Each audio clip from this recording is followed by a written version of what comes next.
Well, I want to say welcome to all of you who are joining in today at Madras or at Northgate or joining in online. We're so glad to have you joining in with this series on this man, Moses. And before I get to Moses, let me just say to everybody, Happy Father's Day. We're honored that you came to be with us on this day, Dad. And again, we're talking about a man in the Bible named Moses, and it's a part of our series called GodStory. Now, we've been looking at Moses for the last few weeks, and if you've been reading along with us as part of your next step, the part we're going to look at today is a little bit ahead of where you've been reading, so don't panic. You just keep reading, and you'll catch up with where we are today. But I specifically wanted to talk about this part on Father's Day because of what it looks at in Moses' life. I want to talk today about the need for leaders because of everything else that Moses is. Moses is the first great leader of the people of God. He leads a nation. He leads them out of captivity. He leads an army. Moses is this huge, effective leader, and really the first one we read about in the Bible. God calls Moses to lead his people and to tell them, hey, this is where God wants us to go. Let's follow.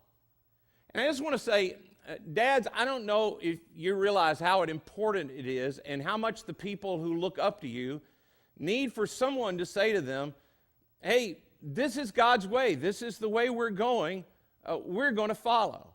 In your life, in your family, with your kids, with your spouse, in your workplace, people are looking for anyone that'll say this is the way to go. And today, what I want us to look at is the difference between effective leadership and ineffective leadership, and the account that we look at today really is such a crystal clear, perfect picture of that in this account that we can contrast the life of a very effective leader, Moses, and the life of a very ineffective leader, his brother, Aaron. And I want to show you this in Exodus chapter 32, so if you have a copy of the Bible, you can go ahead and turn there in it. If you have your cell phone, you can find it on that or tablet, or you can download the Community Christian app, and it's going to be right there. But the point, as we begin to read this with Moses, is that Moses is on the mountain. Moses has already led the people out of Egypt. If I can catch you up for just a second, the children of Israel have been, the people of Israel have been in Egypt for a little over 400 years. They've been crying out to God to be released from slavery. God hears them. He calls Moses. Moses comes, confront Pharaoh, and at the point we are in the story, they've already seen dramatic, miraculous intervention from God. God's led them out of Egypt. He's led them miraculously across the Red Sea. He's provided water for them. He's provided manna for them. God has provided everything they need along the way, and a lot of that will sort of backfill over the next few weeks as we talk about it. But the point they are right now is they're on the mountain, and God has Moses, and he's giving to them the law, the way that they should live. They're on the mountain. God's on the mountain with Moses, and he's receiving primarily the Ten Commandments. And while Moses is on the mountain with God, the people are waiting for him. And I don't know whether they get afraid or they get bored or whatever. They just think he's been gone too long, and they decide that they're going to do something totally off the chart. They say that they're going to worship God, but they fall back into the patterns that they've known in Egypt. Instead of worshiping God the way they've been worshiping God under Moses' leadership, they follow back into the thing of they want to make an idol. They want to build something that they can see so they can worship God. And this begins a whole series of events that, again, I want to focus, and what I want us to look at is the difference between being effective in influence with people and ineffective, and we'll contrast Moses and the way he does it and the way that Aaron does it. And the first difference I want you to notice is that effective leaders embrace responsibility, and ineffective leaders, they try to avoid it as much as possible. At the very beginning of this account in Exodus chapter 32, the people come to Aaron and they say, Aaron, we want you to make gods for us. Now, this is a defining moment for God's people. He's done everything he can for them. For years now, he's been responding to them. He's been miraculously leading them. He's delivered them. He's provided for them. God has led them in a way, and Moses has led them to this point, and they've worshiped God. But now Moses has been gone, and it's this defining moment. Will they fall back to the way that they are? And really, it's a defining moment for Aaron in his leadership as he co-leads with Moses. Will Aaron look at the people and go, no, that's not the way we do it? We're not going to make an idol. Will he stand up to them, or will he just give in? Well, Aaron just gives in. He thinks to himself, well, I guess that's what the team wants to do. I guess that's what the nation wants to do. What kind of leader am I? If I don't listen to the voice of the people, I'll just do what the people want to do. He just hands over leadership, and he follows the path of least resistance. Now, I want you to contrast that with the way Moses goes at this situation. Remember, Moses is on the mountain. He's been listening to God for more than 40 days now. He and God have been having a conversation. God says, like a friend has with a friend.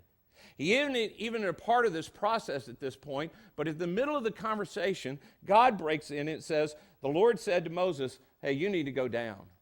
Moses, you're going to have to go down the mountain. We're going to have to break up this conversation. You've got to go down to the people, because the people, your people, look how he speaks about the nation. Your people, Moses, whom you brought out of Egypt, have been corrupt. Now, I just tell you, if I were Moses, at that point, I'd be tempted to look at God and go, my people? How do they get to be my people? I mean, I didn't even want to do this. You called me when I was pretty happy out in the desert leading some sheep, and you told me that you had heard your people, that you were going to your people, and that I had to help you with your people. How do they get to be mine? These aren't my people. But Moses doesn't do that. Moses embraces this responsibility. He turns right into it. And accepting this responsibility means accepting the burden of what the people have done and of what they've done to God and before God. So Moses heads down the mountain. And Moses is going to fight with his own people. He's going to confront them for what they've done. And he puts everything at risk. In fact, if you read this chapter later, you'll see he puts his own life at risk. He's going to literally do battle with these people. And he does it all in spite of the fact that he is not really responsible for what's happened while he's been gone. It wasn't his fault. When he was there leading, everything was okay. But in spite of that, he owns the responsibility. And where we really see this contrast take place between him and Aaron, between effective and ineffective leadership between Moses and Aaron, starts about verse 21. Moses is down the mountain now. He's come down. He's got the 2 tablets. You probably saw Charlton Heston or somebody do that in the movie. He's carrying down the 10 Commandments. He throws down the tablets, and what he's demonstrating to them is, you've broken the covenant with God.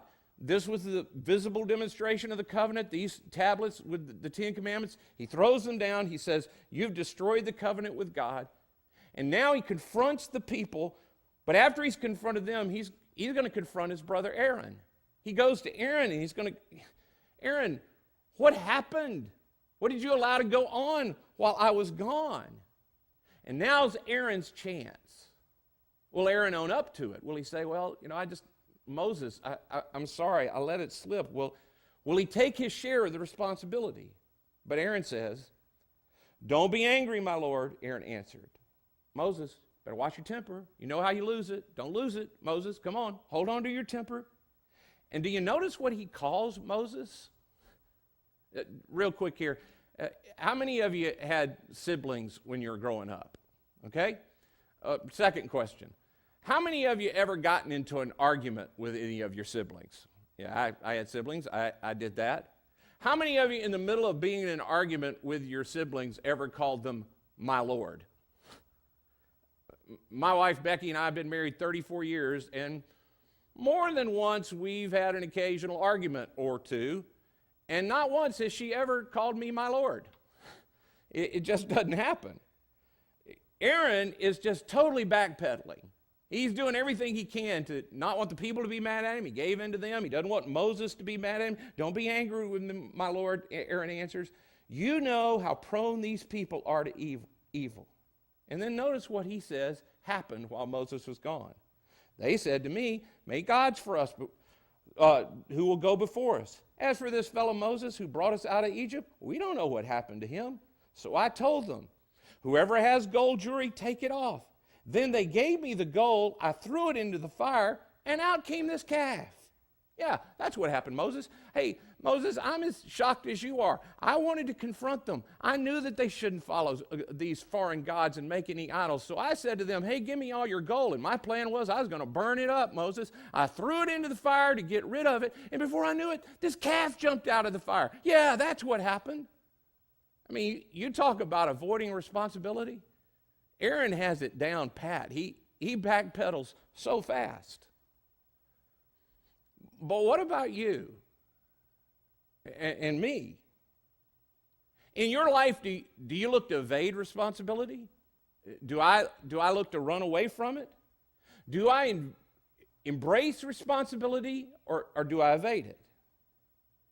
Years ago, almost a quarter century ago now, when I moved to Coweta County to start this church, there's a preacher in Florida named Stephen Brown, and he had a quote that I wrote down, and I kept it before me for a number of years on my desk. And what he said was, people fail in direct proportion to their willingness to accept socially acceptable excuses for their failure. We fail in direct proportion to our willingness to accept a socially acceptable excuse for our failure. You fail in direct proportion to your willingness to accept a socially acceptable excuse for your failure. The people made me do it. That's just my personality. Oh, I'm wired that way. Oh, I lose my temper sometimes. We fail in direct proportion to our willingness to accept excuse for our failure.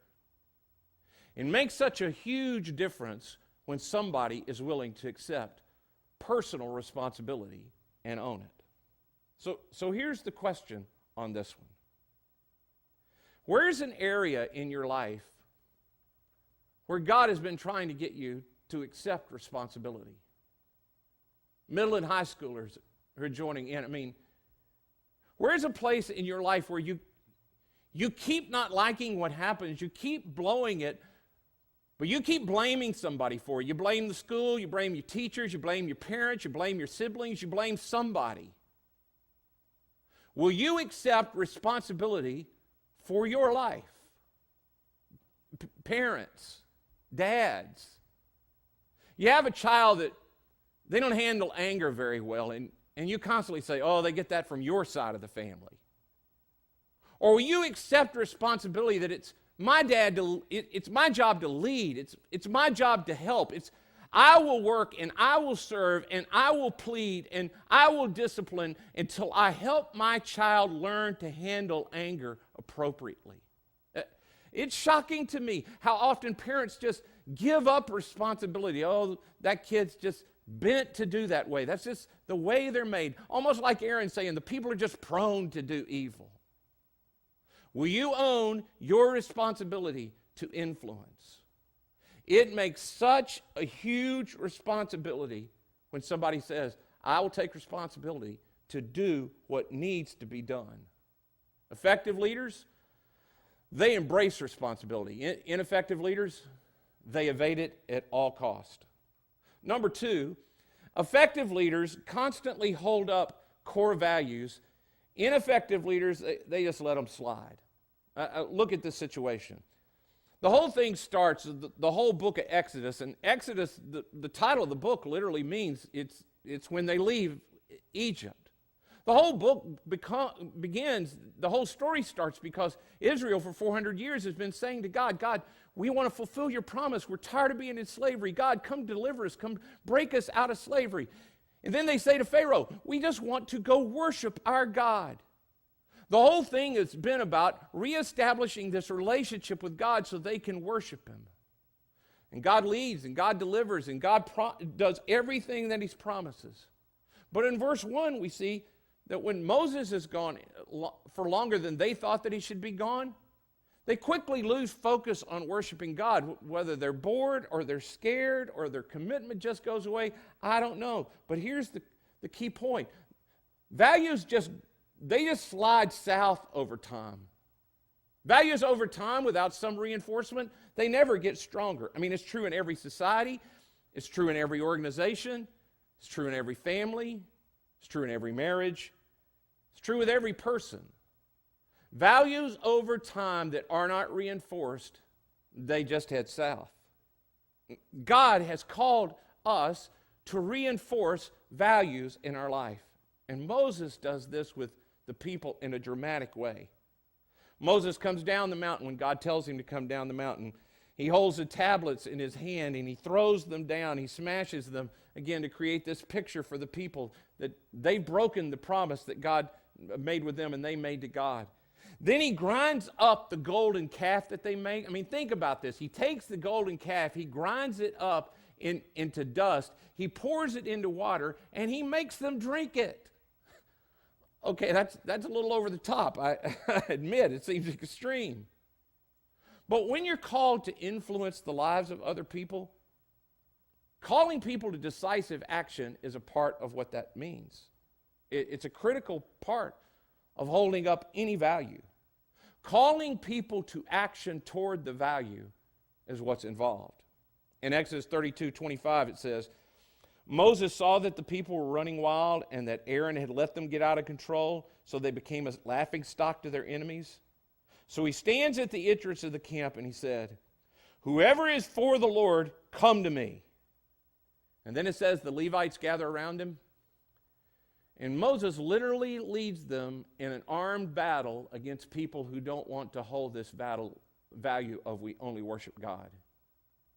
He's willing to see some of his own people even die to uphold this value. Effective influencers are continually calling people around them. Kids, friends, family, spouses, continually calling them back to the commitment that we made, because values over time they slide away. And it happens in churches. One of the primary ways you begin to see the core value of what a church is meant to be in a society begin to slide away is that the people who attend the church begin to focus on what we want as a church for us. They begin to focus on what's most important to us as opposed to what could we do to reach people who don't go to our church. I mean, the value just slides from what's important to us, like a club, to what would it be for us to be on mission with God like the church is supposed to be in the Bible. I mean, there is a price associated with standing up and saying we are a church for the rest of us. Not us, but for the rest of us. There's a price associated with that. And everybody involved in that who's a follower of Christ has continually asked themselves, am I willing to pay the price associated with that? I just say to you, a lot of you have heard me say this before. It's at the core of what we believe here as a church. It's at the core of what God calls us to. I say it to you again and again. People matter to God. All people matter to God. No matter what, people matter. But that value, if it's not continually supported, if it's not continually upheld, it can't just be continually said. People have to pay the price to live it out. And the price gets paid into place when a church decides that we will do what is necessary to reach people who are unconnected to Christ and His church. And virtually no one who is unconnected to God or to His church ever becomes connected to God or His church unless somebody who is connected to God decides that they will pay the price to pray for that person, to invite that person, to invest in that person, to call that person to effective action, to ask the person to come and see, to bring them to connection. Those things don't happen automatically. Those things are a price that people who are on the inside pay to bring those on the outside. That value has to continually be held up at a church, or over time, the value will shift and begin to be about people who are us on the inside, instead about the rest of us who have not yet come. Even though the only thing that God ever said through Jesus that the church was to do was to go and make disciples of all nations. This is just a core value of what it means to be a follower of Christ. In the New Testament, the way it gets said is the Apostle Paul, who many of you know, Paul's a follower of Jesus, who, like you, followed Jesus. after Jesus had died and been resurrected, and he writes more of the New Testament than any other person. And at one point, he's describing what is core to who he is and how he goes out to reach people in the world. And he says, I become all things to all men, that by all means I might save some. This is just core to who he is. I'll do anything, everything, in all ways, at any time, so that I might reach some. So, would Paul live his life like a law-keeping Jew, even though he knew that the law did not matter because he was clearly under grace? Would he live that way so that he could reach people who thought the law mattered? Of course he would. He'd do whatever it took. Would Paul live as people who were weak, who thought things that mattered, like Sabbaths and not eating meat sacrificed to idols? Would he live like a weak person so that he could reach people who were weak? Of course he would. Would he live like a strong person so he could reach the strong? Paul would become anything to anybody so he could reach some. Would Paul go out of his way to do things that other people would find offensive? Would he be around people whose lifestyles didn't match up with him? Would he play music in a service that other people found offensive if he thought that it might reach people? Of course he would. He'd do whatever it took, whenever it took, whatever he could do, by all means, to reach some. I've said it before, and I'll say it again as long as God gives me an opportunity to lead. We at Community Christian will do anything short of sin so that we can let everybody in our area know that God is not mad at them, but he is madly in love with them, and he wants to know them and have a relationship with them. We will say to every person we can in every way we can, come and see that you have a Father in heaven who cares to you. This is a core value. And someone has to continually hold it up or it slides. But it's not just in churches. Some of you in your families, there's been a decay setting in the way you live your lives, in your marriages.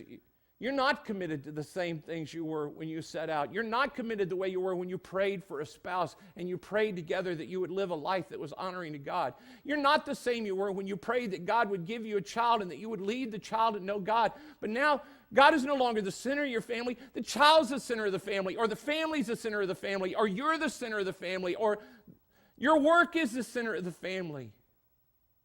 Somebody today, for some of you, God is calling you today to have a conversation, maybe with your spouse, maybe with your parents. If God's calling you as a teenager to have a little meeting with the family and say, hey, this is what I heard our values were, but we're not living them out. These are our values. We need to recommit to them. For some of you, it's something at work or on a team or in your neighborhood, and values are beginning to slide. I'm asking you today, would you be effective the way God's called followers of Christ to be effective in your relationships, in your work, in your family, to reset the values and lead people back to what God would, in the way that Moses did? The third thing that effective leaders do is that they have a high commitment to people, but they have a low need to be approved by people. Effective leaders are totally committed to the people they're leading, but they don't live their life to get approved by those people. Ineffective leaders, it's exactly the other way around. They aren't committed to the people they lead at all, but they have this huge need for the people they lead to approve of them. And just look back at this comparison between Aaron and Moses. I mean, look at Aaron. This whole story is just Aaron's need for approval from the people. They go in a way he knows is clearly not right. He's walked with Moses since the first time they were at the mountain when God calls him at the burning bush. And they want an island. Aaron just says, okay, we'll build an idol. And then he sort of tries to want to co-opt it. In verse 5 it says that he says, tomorrow we'll have a festival to the Lord. And he uses the name, Yahweh. We'll take this idol that we know is not right, but we'll worship the Lord with it. He just wants everybody to be happy. He just wants everybody to approve of him. But what about Moses? Think about Moses. Does Moses need to be approved of by the people that he leads? I mean, is his need for their approval low or high? It's really low. Moses is willing to confront the people. He's willing to do battle with the people. It doesn't matter to him if it's the whole country against Moses, including his brother. Moses will take a stand. I mean, there's no question where Moses stands. He stands where God's called him to stand.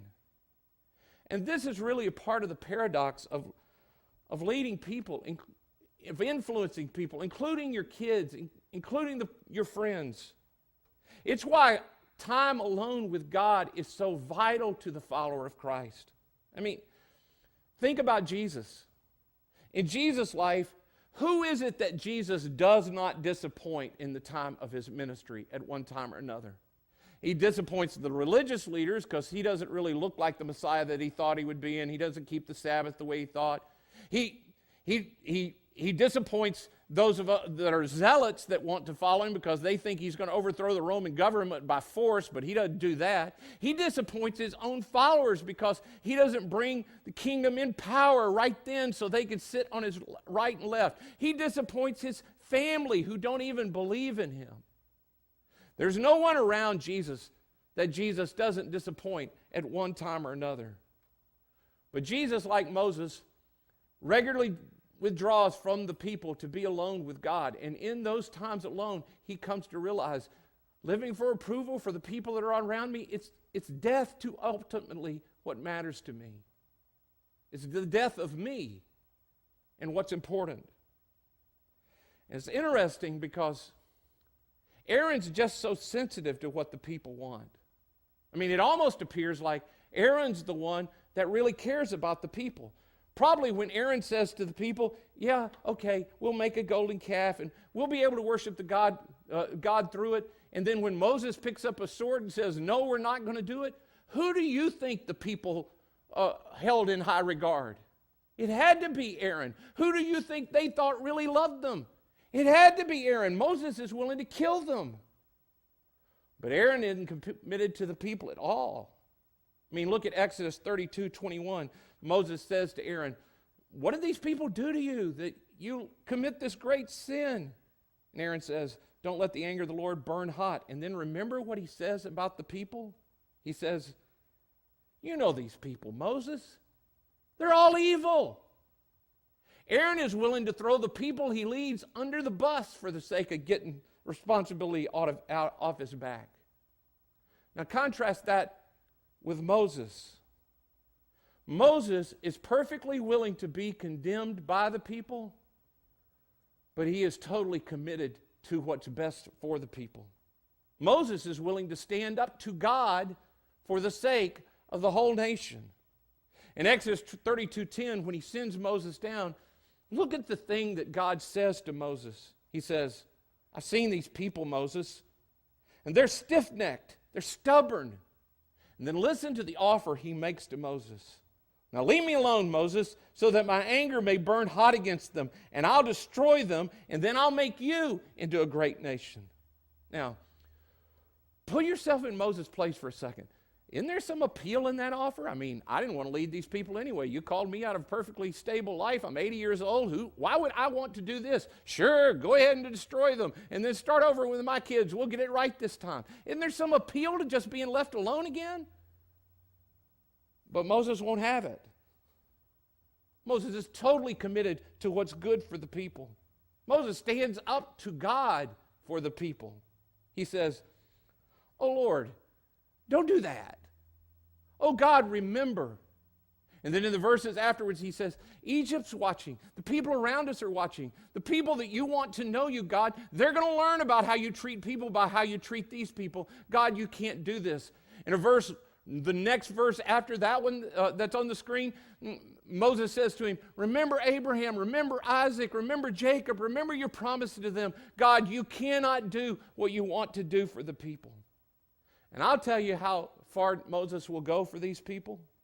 After Moses has confronted them, after he's had literal battle with some of them, after he's called them to decide who's on the Lord's side, come stand with me, I want you to notice what happens next. In verse 30 it says, The next day Moses said to the people, "You've committed a great sin." He's just willing to be blatantly honest with them.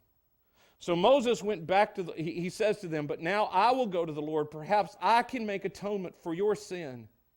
So Moses goes back to the Lord and says, "Oh, what great sin these people have committed. They made themselves gods of gold. But now, please forgive their sin." And now get this next phrase. Forgive their sin. But if not, then blot me out of the book that you've written. God, if you're not willing to forgive these people, if you won't forgive their sin, then blot my name out.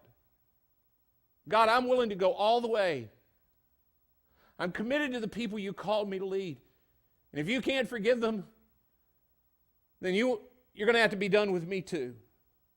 These complaining, stubborn people, I'll go all the way with them. Now let me ask you, do you have any complaining, stubborn, whiny people in your life? You don't have to raise your hand on that.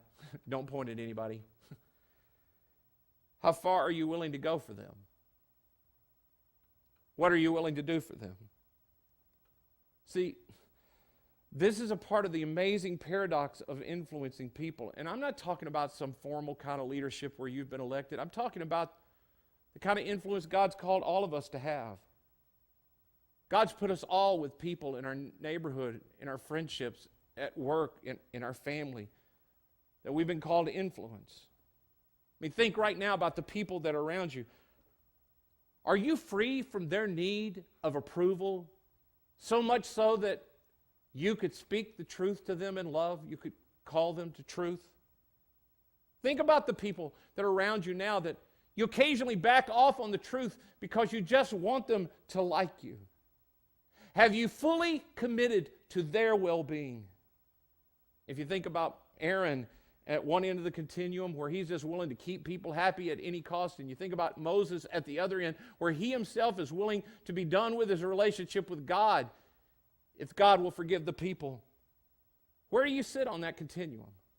How committed are you to the people God's called you to in your life? What will happen if you decide you won't step up and lead and influence the people God's called you to? You don't know at any given moment. I find that most of us way under imagine the impact that we have on the people that are around us. You don't know the impact that you have at any given moment.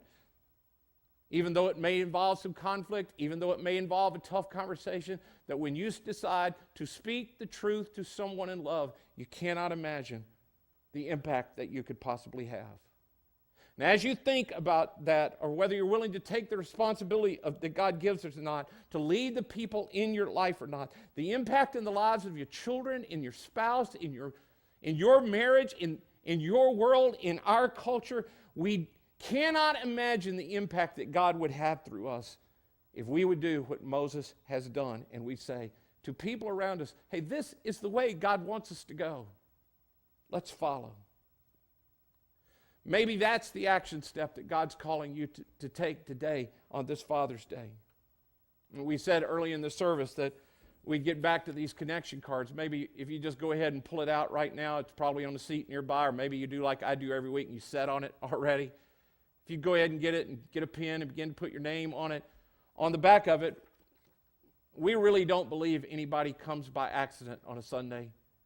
And we believe that God intends for you to take a next step, that He's calling you to a next step with Him. And maybe today, maybe your next step is that God's calling you to commit, that there's somebody you've been thinking about while we've been talking, that God's asking you to commit, that you'd be willing to take the responsibility, that you'll have the conversation, that you'll influence. Maybe there's somebody you need to speak the truth in love to. Maybe it's the commitment that you'll just come back to be a part of this whole series, or you're going to read with us the story of the life of Moses. Or maybe you're ready to take a next step in connection with Community Christian, and Starting Point is your next step. If you would go ahead and mark those next steps, then in just a moment when we receive the offering, you can drop that in there. And we promise to help in whatever way we can. We'll certainly be praying that God will lead you and give you the strength as you take the next step to be the person that He's calling you to be. Before we receive the offering, Let's bow together, and I'll pray.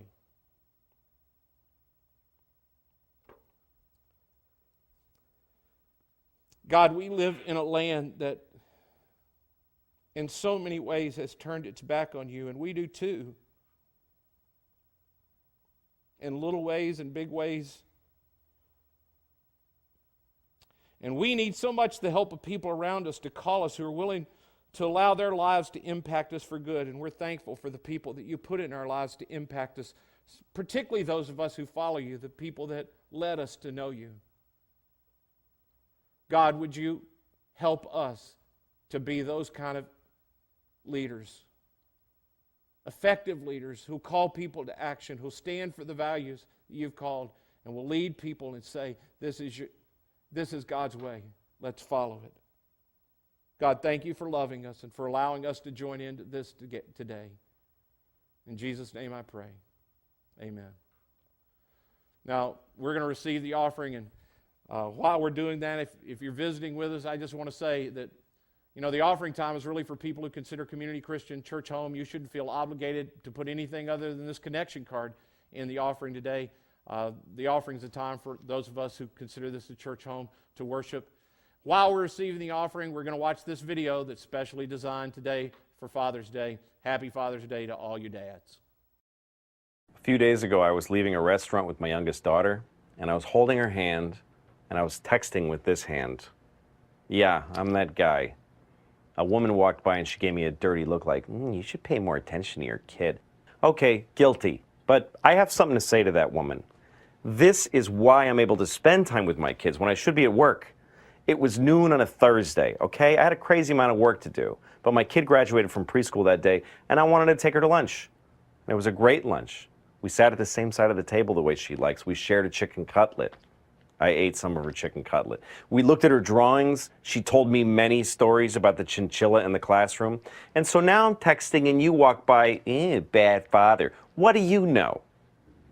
Okay, I'm being defensive. I'm sorry. I shouldn't have been texting. When my kids were younger, I used to avoid them. I used to sit on the toilet till my legs fell asleep. You want to know why your father spends so long on the toilet? Because he's not sure he wants to be a father. I felt like being a dad was taking away everything I wanted to be.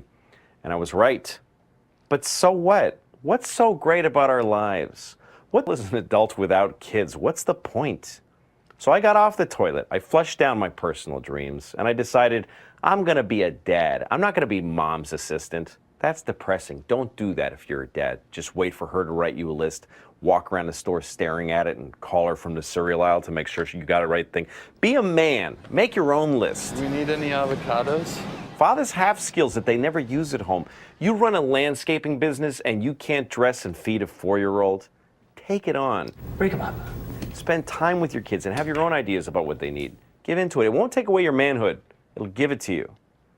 I did that. I spent more time with my kids. I took it on. I found out that I'm a pretty bad father. I make a lot of mistakes. I don't know what I'm doing. But my kids love me. Go figure.